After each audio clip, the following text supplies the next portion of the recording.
So welcome everybody, and thank you for sacrificing your precious weekend or Saturday morning to come and attend this. I think I'm really hoping that it's going to be worthwhile.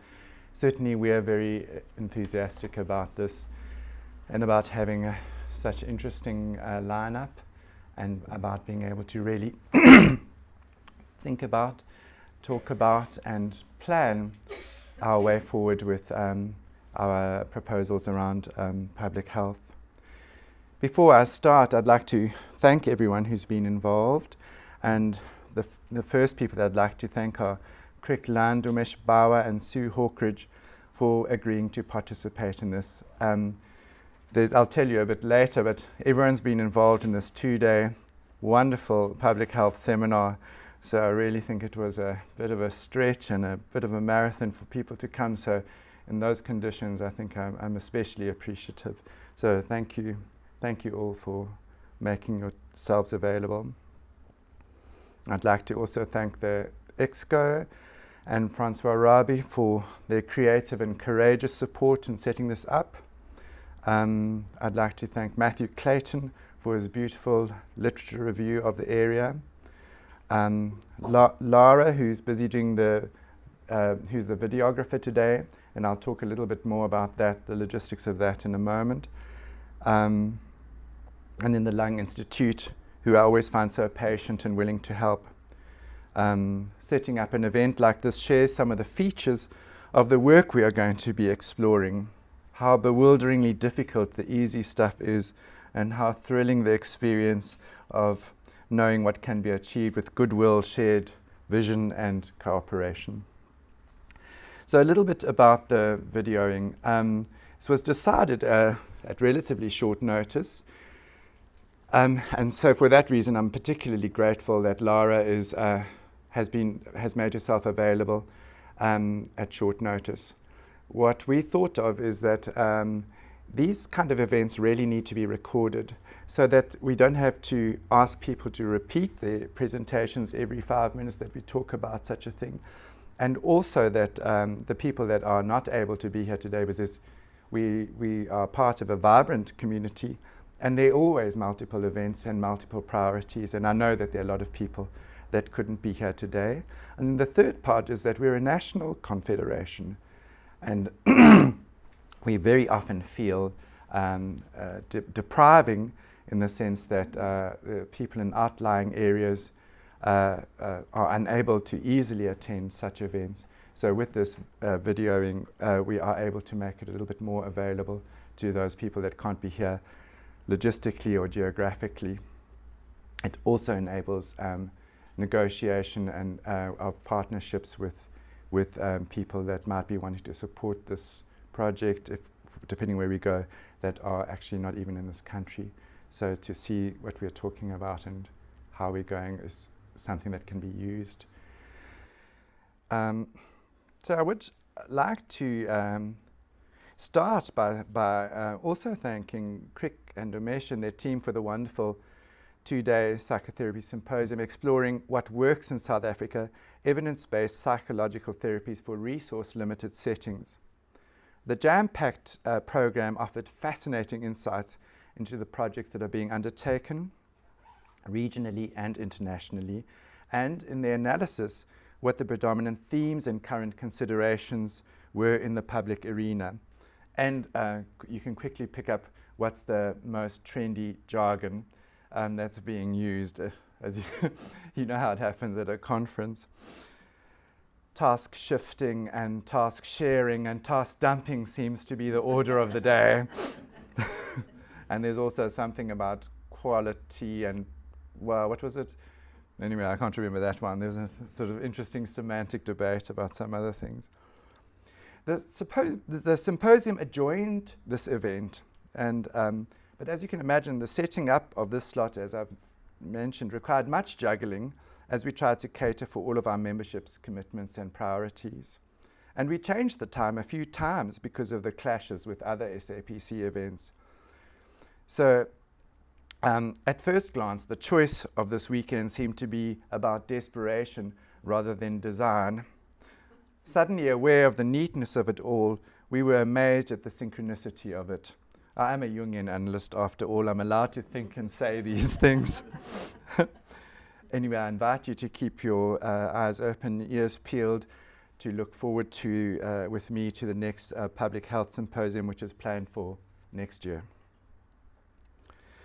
So we are all too aware of the fact that global research indicates that mental health remains a significant burden of disease on society, both in itself and in its broader consequences. In South Africa, inadequate public health resources and a chronically overburdened health system prevents many people from accessing appropriate mental health resources. Furthermore, the South African public health system carries the complex structural burdens of decades of racial segregation and hence also stratified resources. The SAPC, cognizant of these complexities and of the proposed implementation of the National Health Initiative, believes that there is an opportunity to ramp up the conversations between multiple role players across the healthcare system. And in the years since our inception in 2009, the South African Psychoanalytic Confederation has been exploring how to align ourselves with NHI developments, meeting with health department officials and networking to clarify NHI thinking about mental health, with a view to formulating an action plan or proposal.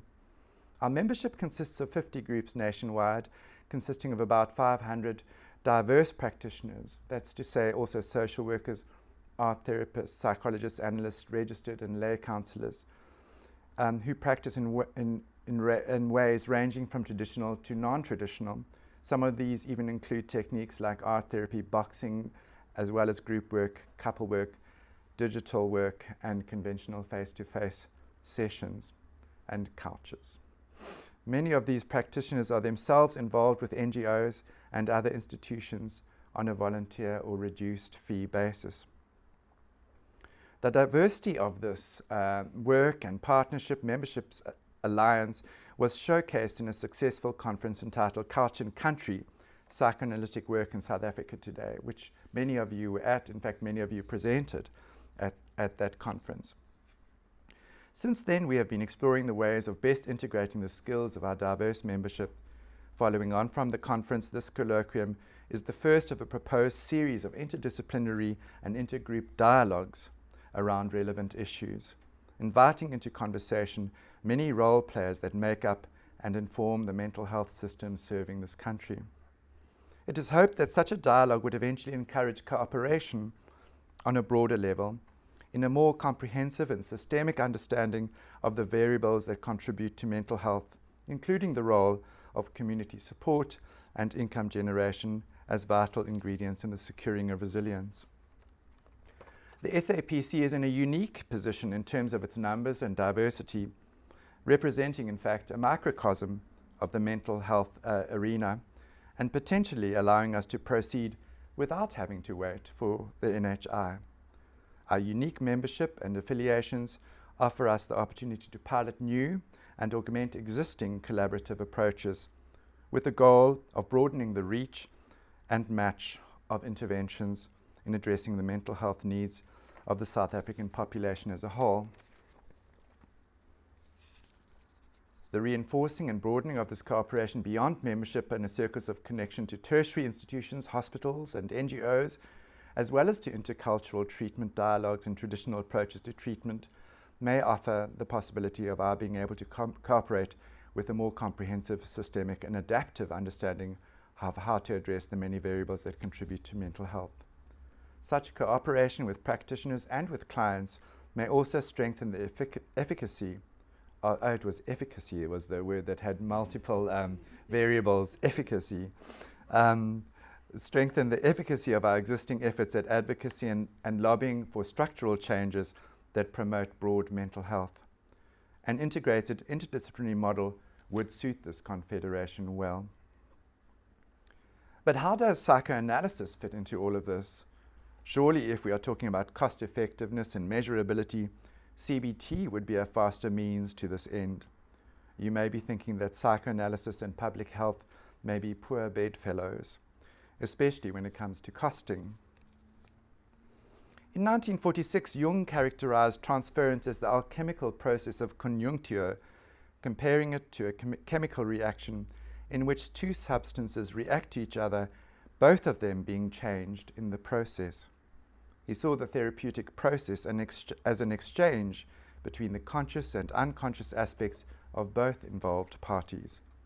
It is important to note that, thankfully, more and more contemporary psychoanalytic thinkers and practitioners are broadening their viewpoint beyond a couch-bound concept of the personal, unconscious, and phantom nuclear family considerations to include the awareness of other hidden social and collective patternings in the outer world, as well as real, concrete considerations, rather than merely neurosis, or for that matter, negative thinking patterns. I have something on my tongue.